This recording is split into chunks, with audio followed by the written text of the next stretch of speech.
अयोध्येत पुन्हा सगळं सुरळीत होत होतं. वसिष्ठ ऋषी, जाबाली ऋषी, मंत्रीगण सगळेच श्रीरामाला राज्याभिषेक करण्याच्या तयारीला लागले होते. प्रासादात नवचैतन्य आलं होतं. तीनही 10 वर्षांनी तरुण दिसायला लागल्या होत्या. भरताच्या गृहस्थाश्रमानं मांडवी पुन्हा फुलून आली होती. रामाचा राज्याभिषेक थाटात पार पडला. श्रीराम अयोध्येचा राजा झाला. सीता अयोध्येची राणी झाली. कौशल्या राणी राजमाता झाल्या. अयोध्येतल्या पाहुण्यांची वर्दळ संपली. आता राम राजा झाल्यानं त्याचा दिवस अयोध्येचे प्रश्न समजून घेण्यात आणि त्यांची उकल करण्यात जात होता. राम प्रजेचा राजा होता. प्रजेचा राजावर प्रथम अधिकार असतो अशी श्रीरामाची नीती होती. पण सीता आनंदी नव्हती.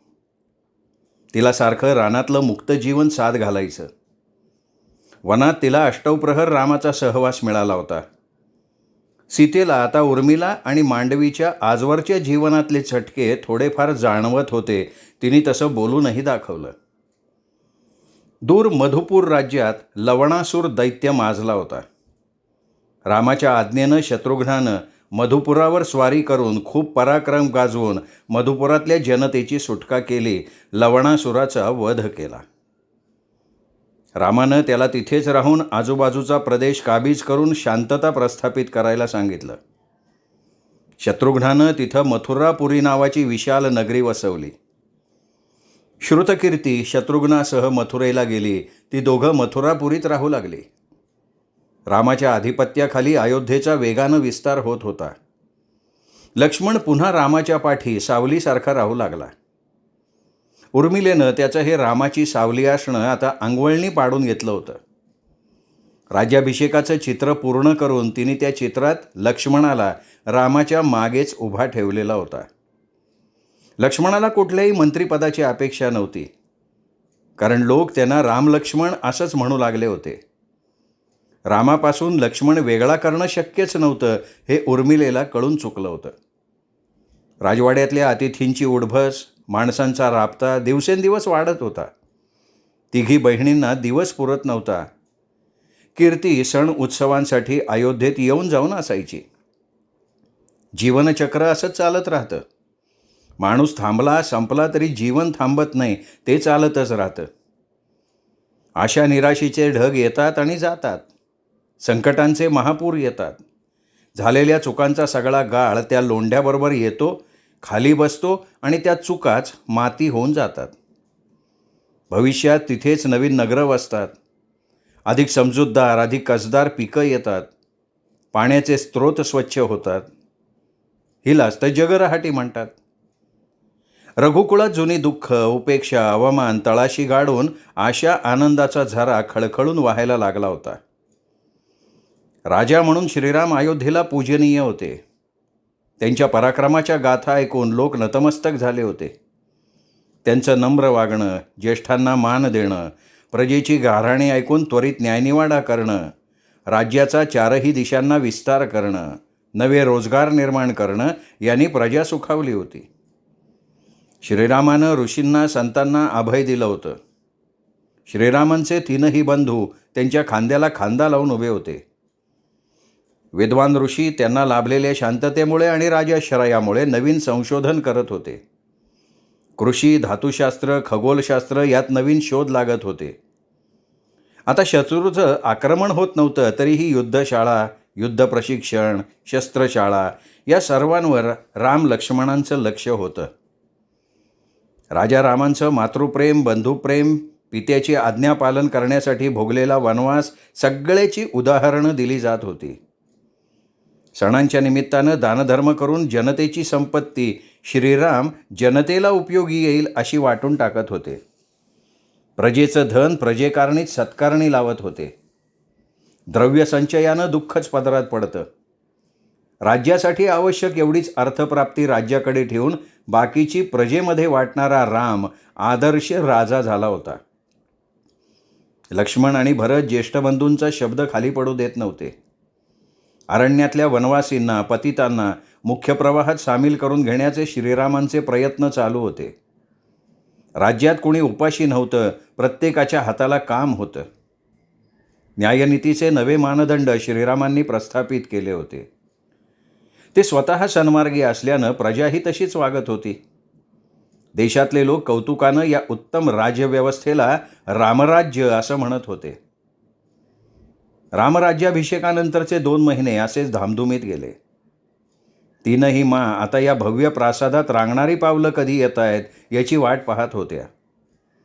सतत राज्यकारभाराच्या चर्चेपेक्षा त्यांना बोबड्या बोलांचे पडसाद प्रासादाच्या भिंतीवर उमटायला हवे होते आणि सीतेला हवं नको झालंय या बातमीनं प्रासादात एकच आनंद झाला.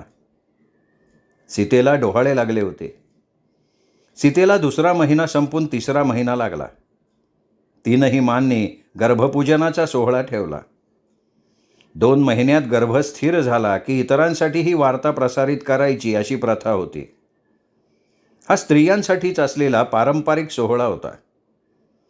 ग्रीष्म ऋतूच्या तलखीमुळे समारंभ पहिल्या प्रहरीच ठेवला होता. प्रासादात सजावटही वनातल्या देखाव्याची केली होती. सीतेला वनात जाण्याचेच डोहाळे लागले होते. तिला सारखं धबधब्याखाली डुंबावसं वाटे, पर्वतांवर बागडावसं वाटे, मोरांना खेळवावं, वाघिणीचं दूध काढावं असं वाटे. या डोहाळ्यांवरनं राम लक्ष्मण यांनी तिला खूप चिडवलंही होतं. प्रासादात आनंद पसरला होता. सुवासिनींनी धान्यानं बहुभुज फळांनी सीतेची ओटी भरली. सीतेनं मोठ्यांचे आशीर्वाद घेतले. डोहाळ्यांनी कृश झालेली, डोळ्यांभोवती काळी वर्तुळं आलेली, तरीही तेजस्वी दिसणारी सीता येऊ घातलेल्या मातृत्वानं सुखावली होती. तिला कुठे ठेवू आणि कुठे नको असं राजमाता कौशल्या राणींना झालं होतं. सकाळपासनं उर्मिलेची खूप धावपळ झाली होती. स्त्री कक्षाची सजावट, पाकशाळेतल्या पदार्थांवर देखरेख करणं, पाहुण्यांची व्यवस्था पाहणं, एका पाठोपाठ एक कामं तिने पार पाडली. तिला सारखं गरगरत होतं. मंचकाला पाठ टेकायलाही तिला वेळ मिळाला नव्हता. कौशल्यामांनी सांगितल्याप्रमाणे पाकशाळेत तिने पूजेच्या नैवेद्यासाठी पुरोदसा आणि स्थितिदीपक बनवायला सांगितलं होतं. नैवेद्य तयार झालाय का बघायला ती पाकशाळेत गेली आणि रटरट उकळणाऱ्या दुधाच्या वासानं तिला वांती झाली. सेविका धावल्या. तोंडावर पाणी मारून तिला थोडी हुशारी वाटली तरी तिला गरगरत होतं. इतक्यात धनू तिला शोधत तिथे आली. धनूला यव्हाना 2 मुलं झाली होती. उर्मिलेच्या कानात तिने काहीतरी विचारलं. उर्मिलेनं मान हलवली आणि धनू हसायला लागली. उर्मिलेच्या ध्यानात आलं आणि ती विलक्षण लाजली. तिने ओटी पोटावर हात ठेवला. तिच्या मनात एक हिरवी चाहूल सळसळली. धनू म्हणाली, राजकन्ये, फार धावपळ करू नकोस. आता विश्रांती घ्यायला हवी. उद्या राजवैद्यांना बोलवू. उर्मिला स्वतःशीच हसत होती, मध्येच लाजत होती, मनातल्या लक्ष्मणाला दटावत होती. दुपारपर्यंत सीतेच्या गर्भपूजेचा समारंभ आटोपला. थकलेली उर्मिला मंचकावर पहुडली. तिचा हात पोटावर होता. आज लक्ष्मणाला ती ही बातमी सांगणार होती. कशी सांगू? ही गोड गोष्ट पतीला कशी सांगतात? ईश्य, त्यांनी ओळखायला हवं ना. पण मलाच वेडीला कळलं नाही तर त्यांना कसं कळणार? दोघांच्या प्रेमातून एकवटलेला जीव कोणासारखा दिसेल? माझ्यासारखा का त्याच्या पित्यासारखा? उर्मिला स्वप्नात हरवली. त्या दिवशीही मध्यान्ह भोजनासाठी राम लक्ष्मण दोघंही आले नव्हते. अलीकडे बऱ्याचदा असंच होई. कामाच्या व्यापामुळे त्या दोघांचं भोजन राजसभेत पाठवायला लागे. भरत दूर महिष्मती राज्यात दौऱ्यासाठी गेले होते. पुरोत्साह घरच्या पुरुषांच्या पानावर वाढला गेला पाहिजे असं ऋषींनी तिला बजावलं होतं. रुद्राचा नैवेद्य होता तो. पण तो उष्टवायला पुरुष होतेच कुठे जागेवर. भोजनशाळेत तशा सूचना पाठवून ती पुन्हा पडून राहिली. उठलं की गरगरतंय, अन्नाचा वास नकोसा झालाय. आईपणाची चाहूलच तिचा जीव घाबरा करत होती. पण नाथांना सांगितल्याशिवाय तिला हे कुणाला सांगायचं नव्हतं, अगदी सुमित्रा मांना देखील नाही. थकव्यामुळे तिला झोप लागली. 3 सांजा झाल्या होत्या. दासी दिवे उजळून गेली होती. उर्मिला जागी झाली. लक्ष्मण आला. तो पाठमोरा उभा होता. प्रिय, कधी आलात? मला चाहूलही नाही लागली. उर्मिला घाईघाईनं मंचकावरनं उठली आणि मागून जाऊन त्याला बिलगली. त्याच्या विशाल पुष्ट पाठीवर मस्तक घुसळत म्हणाली, होतात कुठे दिवसभर? भोजनाची सुद्धा उसंत नसते का रघुच्या वंशजांना? आता आधेमध्ये वाड्यात येऊन पत्नीची चौकशी करून जावं लागेल, कारण आपल्यात आता आणखी एक तिसरा जीव येतोय. आणि लक्ष्मण गर्रकन वळला. त्यांनी उर्मिलेचे खांदे धरले. त्याच्या डोळ्यात पाणी होतं, चेहरा लालबुंद झाला होता. लक्ष्मण रडत होता. उर्मिला विलक्षण घाबरली. लक्ष्मण रडत होता? काय झालं होतं? उर्मिला, मी सीता भाभींना वनात सोडून आलो नेहमीसाठी. काय? उर्मिला 2 पावलं मागे सरकली. हो, आज सीताभाबीच्या गर्भपूजनानिमित्त ही बातमी प्रजेला कळावी म्हणून राजसभेत शर्करा पाक वाटला, तर एक सामान्य धोबी कुजबुजला कशावरनं हे अपत्य रावणाचं नाही. काय? त्याचं हे धाडस? उर्मिला संतापानं थरथरू लागली. त्याची जीभ का नाही छाटली? बंधू राम म्हणाला, किती जणांच्या जिभा छाटणार? रामानं सभा वेळेआधी संपवली. बंधू अस्वस्थ होता. त्यांनी विचार केला आणि त्यांनी भाभीचा त्याग करण्याचा निर्णय घेतला. त्यांनी मला आज्ञा दिली, लक्ष्मणा, सीतेला वनात जाण्याचे डोहाळे लागलेत. तिला रथातून घेऊन जा आणि नेहमीसाठी वनात सोडून ये. मी अनेकदा सांगितलं की बंधू, हा सीता भाभींवर अन्याय आहे. तुम्ही काय सांगताय याचा विचार करा. भाभीनं तिचं पावित्र्य सिद्ध करण्यासाठी अग्निपरीक्षाही दिली आहे. आपण या बाबतीत ऋषींचा विचार घेऊ. पण त्यांनी माझं काहीही ऐकलं नाही. तो ठाम होता. त्याचं म्हणणं, मी आता अयोध्येचा राजा राम आहे. माझ्यासाठी प्रजेला प्राधान्य आहे. मला ठाऊक आहे सीता निर्दोष आहे, तिने अग्निपरीक्षा दिली आहे, पण प्रजेच्या मनात किंतु आहे. अशी प्रजा सुखी राहू शकत नाही. धोबी काय बोलला ऐकलंस ना? राणीचं अनुकरण करून सर्व स्त्रिया आता असा अधर्म करतील. हे असं न होण्यासाठी आणि प्रजेसमोर चुकीचं उदाहरण न ठेवण्यासाठी मी सीतेचा त्याग करतोय. तिची चूक नसताना मी तिला शिक्षा देतोय याची जाणीव मला आहे, पण राजनीतीचं एक सूत्र आहे. प्रजेला अमान्य असलेल्या वर्तनाचा राजाला त्याग करायला लागतो. सिंहासनावर बसणाऱ्या राजाला काटेरी मुकुट घालायला लागतो आणि त्याचं हृदय दगडाचं बनवायला लागतं. लक्ष्मणा, तू सीतेला वनात नेऊन सोडावंस ही राजाज्ञा आहे. एवढं बोलून राम माझी नजर टाळून अंतःपुरात निघून गेला.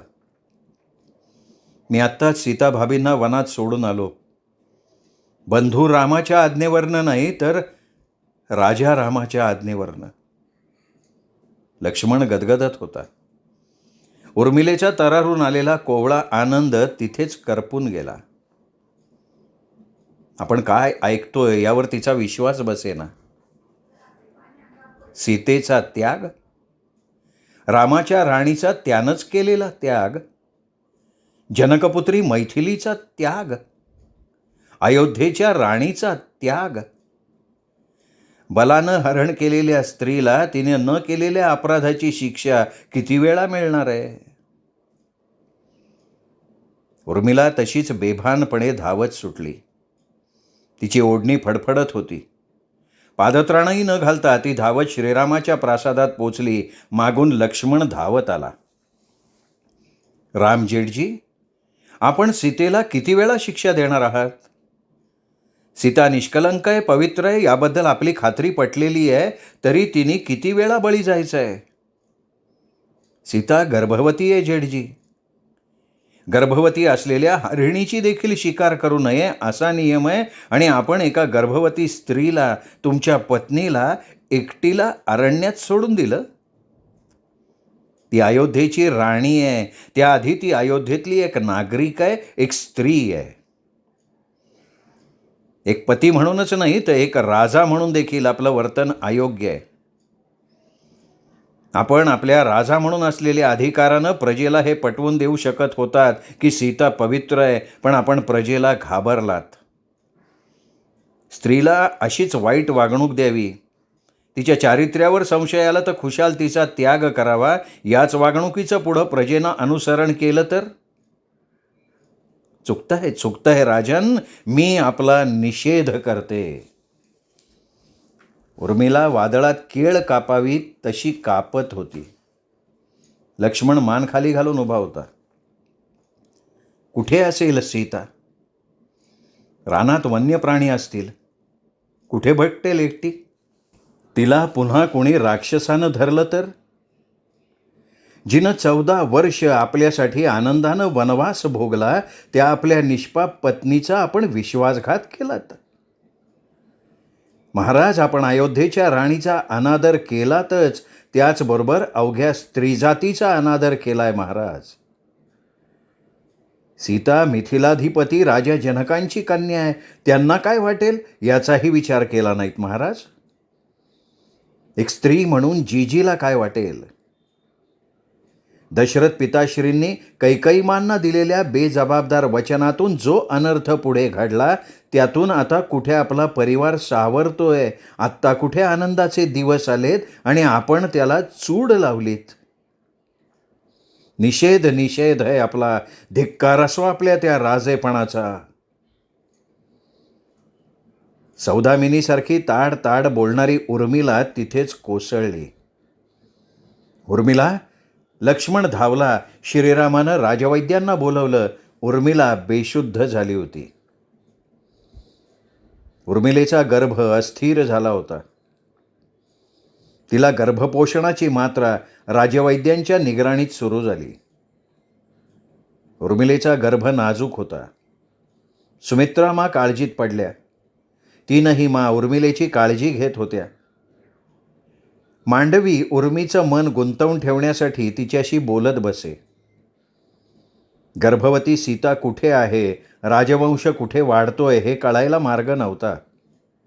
उर्मिलेच्या गर्भाची खात्री नव्हती. खूप दिवसांनी आलेला आनंद पुन्हा दैवानं हिरावून नेला होता. राजवैद्यांनी उर्मिलेला सक्तीची विश्रांती सांगितली होती. सीतेच्या दुःखानं गर्भाच्या वाढीसाठी आवश्यक तेवढं ही उर्मिला खात नव्हती. चित्र काढून मात्र ती तिच्या भावनांना वाट करून देई. गर्भ 8 मासांचा झाला. उर्मिला थोडीशी हिंडू फिरू लागली. कीर्ती मथुरापुरीहून तिला भेटायला आली होती. उर्मिला तिला म्हणाली, कीर्ती, मला मुलगी व्हावी अशी प्रार्थना कर. पराक्रमी दिग्विजयी कन्या, या पुरुषांच्या मनमानीला मात देणारी खंबीर कन्या. मला रथ आणि धनुष्य घेऊन लढायला जावंसं वाटतंय बघ. हो ना उर्मी, मग तुला पुत्रच होईल, कीर्ती म्हणाली. धनुष्य घेऊन पुत्रच का जाणार युद्धाला? पुत्री का नाही? कोणी बनवली ही प्रतीकं? उर्मिलेला वाटून गेलं. 9 महिने पूर्ण होऊन उर्मिलेनं एका सुंदर सुदृढ मुलाला जन्म दिला. तो चित्रासारखा सुंदर होता. उर्मिलेचं रूप, रंग आणि लक्ष्मणाची अंगकाठी घेतलेल्या या सुंदर मुलाचं नाव चित्रांगद ठेवलं. उर्मिला माता झाली होती. मातृत्वाच्या वेदना एका पुरुषासाठी सोसून तिने पुरुष जातीतला एक पुरुष वाढवला होता. तिने ठामपणे ठरवून टाकलं, मुलगा झालाय तरी त्याला मुलींच्या भावना, स्त्रियांचा आदर करणं लहानपणापासून कळलं पाहिजे. मला तसाच वाढवायचा आहे त्याला. मातृत्वानं उर्मिलेला एक वेगळं जग दाखवलं होतं. मातेचं निरपेक्ष प्रेम, ते वात्सल्य, अपत्याचा तो मखमली स्पर्श. तासनतास ती चित्रांगदाचं दाट जावळ हुंगायची. त्याच्या फक्त आठवणीनं तिला पाना फुटायचा. त्याला न्हाऊमाखू घालताना, काजळतीट करताना तिला दिवस अपुरा पडायचा. बाळातून होणारा तो लक्ष्मणाचा भास तिला वेडावून टाकायचा. त्याचं धडपडणं तिला घाबरवून टाकायचं. त्याचं रडणं तिला सहन व्हायचं नाही. तो दृष्टीआड झाला की ती कावरी बावरी व्हायची. मूल इतकं आईवडिलांचं आपलं असतं. त्या मुलाचे अणुरेणू आईवडिलांचे असतात, रंगरूप त्यांचंच असतं, तरी ते मूल पुढे एक स्वतंत्र व्यक्ती कसं होतं? उर्मिला पुत्राच्या बाललीला बघताना विचार करायची. चित्रांगद तिन्ही मांच्या काळजाचा तुकडा होता. स्वतःचं आजारपण, दुःख सगळं विसरायला लावणारा तो आनंद होता. प्रत्यक्ष रामसुद्धा कधीतरी त्याच्या बाललीला बघायला लक्ष्मणाच्या प्रासादात येऊन बसायचे. त्यांनी चित्रांगदासाठी सोन्याचा चिमण खेळणा बनवून घेतला होता. सोन्याच्या चक्राकार लावलेल्या 6 चिमण्या, प्रत्येकीची लाल माणकाची चोच, हिऱ्याचा डोळा. या चिमण्या वाऱ्यानं गोलगोल फिरायला लागल्या की त्याच्या आतले नाजूक घुंगरू वाजायचे, त्या मंजूळ चिवचिव करायच्या. चित्रांगद त्यांच्याकडे बघून जोरात हातपाय हलवायचा. त्याचं ते बाळरूप बघताना रामजेठजींच्या डोळ्यांच्या कडा ओलावलेल्या उर्मिलेच्या नजरेतून सुटायच्या नाहीत. तिला मोठ्यांदा म्हणावंसं वाटायचं की जेठजी शोधा ना जीजीला, तिलाही बाळ झालं असेल. आपला अंकुर बघावासा नाही वाटत का तुम्हाला? एवढा काळजावर दगड का ठेवलाय? चित्रांगद पावलं टाकेपर्यंत मांडवीला हवं नको व्हायला लागलं. पाठोपाठ कीर्तीला डोहाळे लागले. त्या दोघींना पहिले पुत्र झाले. मांडवीच्या मुलाचं नाव तक्ष आणि कीर्तीच्या मुलाचं नाव शत्रुघाती ठेवलं. कीर्तीनं शत्रुघ्न आणि कीर्ती नाव एकत्र करून त्याचं नाव ठेवल्याबद्दल उर्मिला आणि मांडवीनी तिला चिडावलं. ती फक्त गोड लाजली. तिचं त्या सगळ्यांपेक्षा जास्त मुरलेलं, अधिक सुखी वैवाहिक जीवन होतं. मुलं मोठी होत होती. आपल्या 3 पितामहींच्या जीवाचा विसावा झाली होती. त्यांच्या पित्यांना प्रासादात आलं की मुलांच्या बोबड्या बोलांच्या संगतीनं आनंद मिळायचा. भरत त्याच्या तक्षाला हातावर उडवून झेलायचा आणि मांडवी भरताला लटके रागे भरायची. घोड्यांचं फुरफुरणं आपल्या एका पंज्याच्या ताकदीनं थांबवणाऱ्या लक्ष्मणाला उर्मिला चित्रांगदाचा घोडा होऊन प्रासादात फिरताना बघायची तेव्हा सुखावून जायची. एकलकोंडे असत फक्त अनभिषिक्त सम्राट राम. त्यांचा संसार उद्ध्वस्त झाला होता. वैभवी राजवाड्यात राम संन्यासी होऊन राहत होते. दर्भासनावर झोपत होते. सीतेची आठवण काढून टिपं गाळत होते. सीतेला वनात पाठवल्यापासून राम साधं सात्विक अन्न घेत होते. मेजवानी मिष्टान्न त्यांनी वर्ज्य केलं होतं. राजा रामांनी दुसरी स्त्री जीवनात आणण्याचा विचारही केला नाही. आपल्या वैयक्तिक सुखांवर त्यांनी मर्यादा घातल्या होत्या. राजा असल्याच्या मर्यादा त्यांनी कधीच ओलांडल्या नाहीत. याच त्यांच्या त्यागामुळे त्यांना मर्यादा पुरुषोत्तम अशी पदवी मिळाली होती. प्रजेला त्यांचा हा त्याग माहिती होता. स्वतःच्या सुखांना मुरड घालून राम प्रजेसाठी झटत होते. राजा राम सिंहासनाच्या मर्यादेनं बांधले गेले होते. उर्मिलेला रामजेठजींबाबत वाईटही वाटायचं. अजूनही त्यांनी प्रजेला समजवावं असं वाटायचं. पण आता उर्मिला तिच्या संसाराच्या व्यापात गुंतलेली होती. चित्रांगद धावायला लागेपर्यंत तिला पुन्हा एकदा गर्भारपण आलं. त्याचवेळी कीर्तीलाही दुसऱ्या मुलाची चाहूल लागली. उर्मिलेचा दुसरा पुत्रही चंद्रासारखा सुंदर होता. त्याचं नाव ठेवलं चंद्रकेतू. तिचा चंद्रकेतू आणि कीर्तीचा सुबाहू एकत्र वाढायला लागले. सुबाहू थोडा मोठा झाल्यावर कीर्ती परत मथुरेला गेली. तक्षाच्या जन्मानंतर मांडवीचे 2-3 गर्भपात झाले. तिला सगळे जपत होते. उर्मिलेचा चंद्रकेतू जास्त वेळ सुमित्रामांकडे असायचा. तिने पुन्हा एकदा कंबर कसली. मांडवीचं बाळणपण सुखरूप पार पडलं. तिला पूर्ण महिने भरून पुत्र झाला. फार त्रासानं झालेल्या या मुलाचं नाव ठेवलं पुष्कल. अयोध्येत सर्व राजपुत्रांचे मौजीबंधन विधी झाले. विद्याभ्यास सुरू झाला. युद्धविद्या, धनुर्विद्या, वेदपठण. अयोध्येतल्या ऋषीमुनी आणि विद्वानांकडनं शिकवण सुरू झालं. अयोध्येची भावी पिढी घडत होती. उर्मिला थोडीशी मोकळी झाली होती. तिनंही मांच्या प्रकृतीच्या बारीक सारीक तक्रारी असायच्या, पण नातवंडांमध्ये तिघी रमल्या होत्या. कैकई मांनी उर्मिलेला तिच्या रथ चालवण्याच्या आवडीची आठवण करून दिली. एक प्रकारे प्रपौत्रांकडे लक्ष द्यायचं आश्वासनच दिलं. उर्मिलेला हायसं वाटलं होतं. अष्टवप्रहर संसारात रमण्याचा तिचा पिंडच नव्हता. लक्ष्मणासह काही छोट्या लढायांवरती जाऊ लागली होती. रामजेठजींची परवानगी लक्ष्मणानं मिळवली की कैकई मानली हे तिलाही ठाऊक नव्हतं. तिच्या पराक्रमाला आता थोडा तरी वाव मिळणार होता हे खरं होतं. त्यावेळच्या लढायांपैकी एक लढाई तिच्या विशेष लक्षात राहिली होती. ती मरुभूमी होती. नजर पोचेल तिथे वाळूच वाळू, खुरचटलेली काटेरी झाडं आणि पाण्याचं दुर्भिक्ष्य. बालपणापासून हिरव्यागार डोंगरदऱ्या, नद्या पाहिलेल्या उर्मिलेला तो प्रदेश फार रुक्ष वाटला. त्या मरुभूमीत शतचक्र भुज नावाचा दैत्य माजला होता. स्थानिकांना त्रास देत होता. लक्ष्मणाची आणि असुरांची लढाई जुंपली. उर्मिला रथाचं सारथ्य करत होती. भुसभुशीत जमिनीवर युद्ध करायची त्यांना सवयच नव्हती. त्यांच्या सैन्याचे रथ सारखे भूमीत रुतत होते. त्याचा फायदा घेऊन असुर पुन्हा वार करायचे. लक्ष्मणाला त्या भूमीचा दुर्गुण लक्षात आला. त्यांनी उर्मिलेला रथ सुरूच ठेवायला सांगितलं, ज्यामुळे तो रथ लवकर जमिनीत धसला नसता. उर्मिलेनं रथ गोल गोल फिरवत ठेवला. फिरणाऱ्या रथातून शतचक्र भुजावर बाणांचा मारा करून लक्ष्मणानं त्याला यमसदनी पाठवलं. तेवढ्यात वाळूचं वादळ झालं. मरुभूमी आपला आकार वेगानं बदलायला लागली. हातभर अंतरावरचंही काही दिसेना. लक्ष्मण उर्मिलेचा रथ वाळूत धसायला लागला. लक्ष्मणानं त्वरेनं उर्मिलेला इशारा केला. तिला रथातून उडी मारायला सांगितलं. तिचे कपडे रथात अडकून फाटले, दागिने तुटले. त्यांचा रथ हळूहळू वाळूनं गिळंकृत केला. पण लक्ष्मण उर्मिला वाचले. नगरजनांनी आनंद साजरा केला. क्रूर असुराच्या त्रासातून त्यांची मुक्तता झाली होती. प्रजाजनांनी लक्ष्मण उर्मिलेचा सत्कार केला.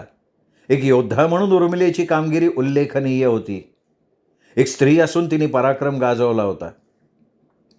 प्रजाजनांनी युद्धाच्या जागी विजय स्मारक म्हणून लक्ष्मण उर्मिलाचं मंदिर बांधण्याची घोषणा केली.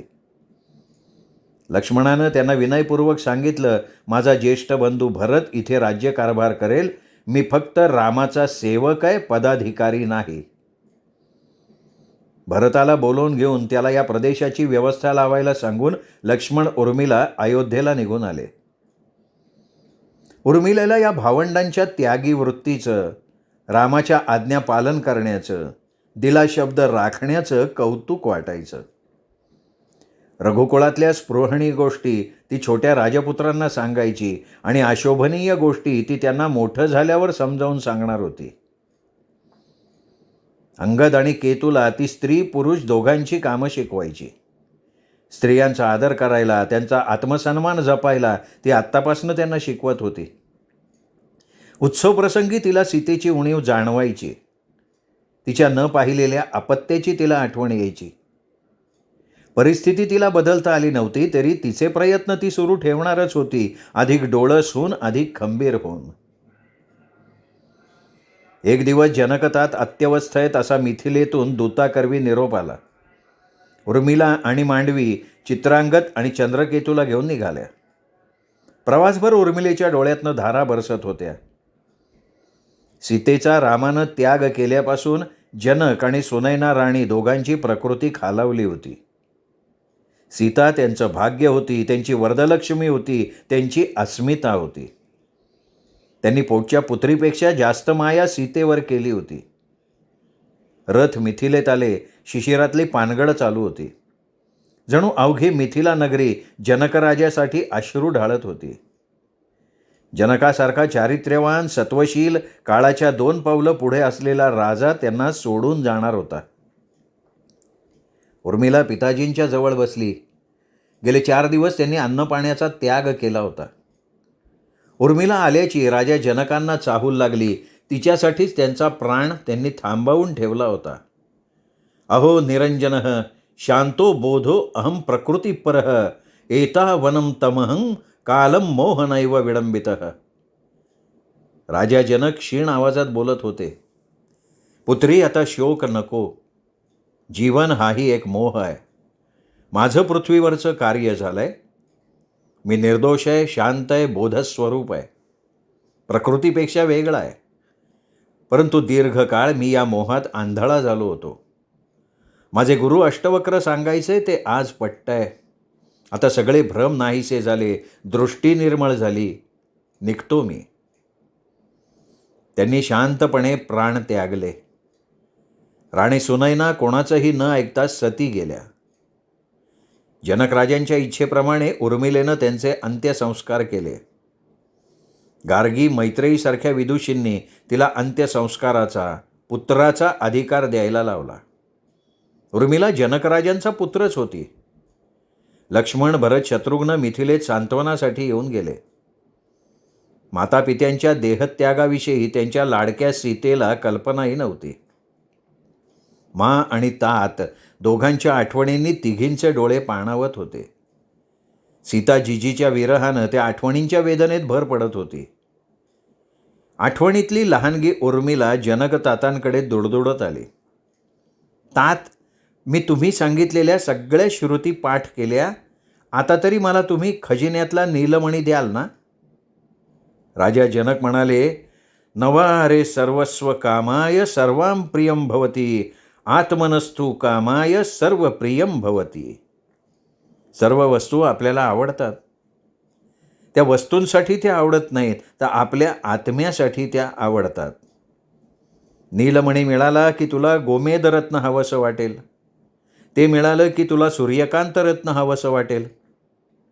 असं वाटत राहणं याला अंत नाही बेटा, म्हणून आत्मबुद्धी वापरावी. राजा जनकांनी उर्मिलेला सामवेद, आजुर्वेद या वेदांचं ज्ञान दिलेलं होतं. सामवेदातल्या गाण्यांच्या रुचा, गायनाचे अनेक प्रकार, यजुर्वेदातले यज्ञयागाचे मंत्र, गायत्री मंत्र, उपनिषदातल्या वेदांचा अखेरचा भाग, अध्यात्म, दैव, तत्त्वज्ञान यांची चर्चा, तैतरीय उपनिषदातलं वाणी, उच्चार यांचं व्याकरण, चर्चा, परमार्थ ज्ञान, बृहदारण्यक उपनिषदातले मनुष्याची विश्वशक्तीशी ओळख, सर्व ज्ञान तिला द्यायचा त्यांनी प्रयत्न केला होता. त्यांनी नेहमीच कर्मकांडापेक्षा ईश्वराची परमशक्ती श्रेष्ठ आहे असंच उर्मिलेला शिकवलेलं होतं. हीच उपनिषदांची शिकवण होती. प्रपंचाचे व्यापताप सांभाळताना परमेश्वर चिंतन करा, तर ब्रह्माचा आणि परमात्म्याचा साक्षात्कार होईल. या सगळ्या शिकवणुकीमुळे उर्मिलेचं स्वतंत्र व्यक्तिमत्व आणि स्वतंत्र विचार विकसित झाले होते. सुनैना मा म्हणायची, मला तुमचं हे तत्त्वज्ञान वगैरे फार कळत नाही. या माझ्या 4 कन्या, माझे पती आणि माझी मिथिला, यात माझा ईश्वर मी पाहते. कन्या आणि पतीला प्रेम देण्यासाठी आणि प्रजेवर माया करण्यासाठीच ईश्वराने मला पाठवलं असावं. त्यांच्या जीवनाच्या व्याख्या त्यांनी सरळ सोप्या करून टाकल्या होत्या. आता हे सगळं इथेच ठेवून ती दोघं अनंताच्या प्रवासाला गेले होते. 13 दिवसांचे सगळे विधी करून शेवटच्या दिवशी उर्मिलेनं ओंकाराचा जप केला. ओमिति एतद अक्षरम इदम सर्वम. हे विश्वच ओंकार स्वरूप आहे. तिला विलक्षण शांत वाटत होतं. राजा जनकांच्या अंतिम इच्छेप्रमाणे हे राज्य त्यांनी उर्मिला आणि तिच्या पुत्रांकडे सोपवलं होतं. कुशध्वज काका बंधूची ठेव म्हणून उर्मिलेचे पुत्र मोठे होईपर्यंत मिथिला सांभाळणार होते. साश्रुनयनांनी उर्मिला, मांडवी आणि कीर्ती आपापल्या घरी निघाल्या. त्यांचं माहेर संपलं होतं. उर्मिलेची माता आता हयात नव्हती, परंतु तीही एक माता होती. तिच्यावर झालेले संस्कार ती पुढच्या पिढीकडे सोपवणार होती. संसारातल्या उंचावल्या अनुभवत राजा जनक आणि राणी सुनैनांची उर्मिला मोठी झाली होती. अयोध्येकडे परतताना हे सगळं उर्मिलेला आठवत होतं. माहेरचा धागा तुटला होता. मात्र मातापित्यांनी दिलेली शिकवण हीच उर्मिलेची ठेव होती. तिने हातात धरलेल्या अस्थिकलशाकडे पाहिलं. अयोध्येत आल्यावर तिने त्या दोघांची रक्षा तिच्या वाटिकेतल्या बकुळ वृक्षाच्या तळाशी पसरली. मातापित्याचे आशीर्वाद तिच्यावर त्या बकुळ फुलांच्या रूपानं कायम बरसणार होते. श्रोते हो, स्मिता दातार लिखित अयोध्येची उर्मिला या कादंबरीचा हा होता आजचा भाग. या पुढचा भाग ऐकण्यासाठी उद्या भेटूयात दीपक रेगे कथाकथन चॅनलवर. तोपर्यंत नमस्कार श्रोते हो.